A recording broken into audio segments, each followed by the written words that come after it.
Dinas Perhubungan Kota Losmawe terus gencar melakukan pembagian alat protokol kesehatan secara gratis di terminal, seperti masker dan hand sanitizer. Kegiatan ini dilakukan untuk memastikan penumpang bersih dan aman dari wabah COVID-19.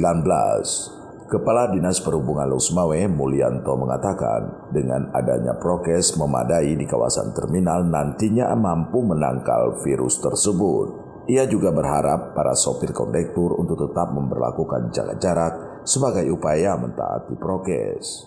Kita selalu mensosialisasikan dan membagikan masker juga hand sanitizer ke loket-loket. Jadi setiap penumpang yang datang kemari yang ingin mendapatkan pelayanan dari loket-loket yang ada di terminal ini, sebelum dilayani mereka terlebih dahulu harus menjalankan protokol kesehatan.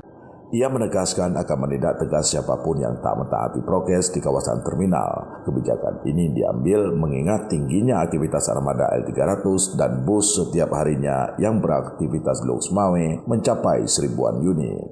Dari Kota Losmawe, Erwin Jalaluddin laporkan untuk KBR.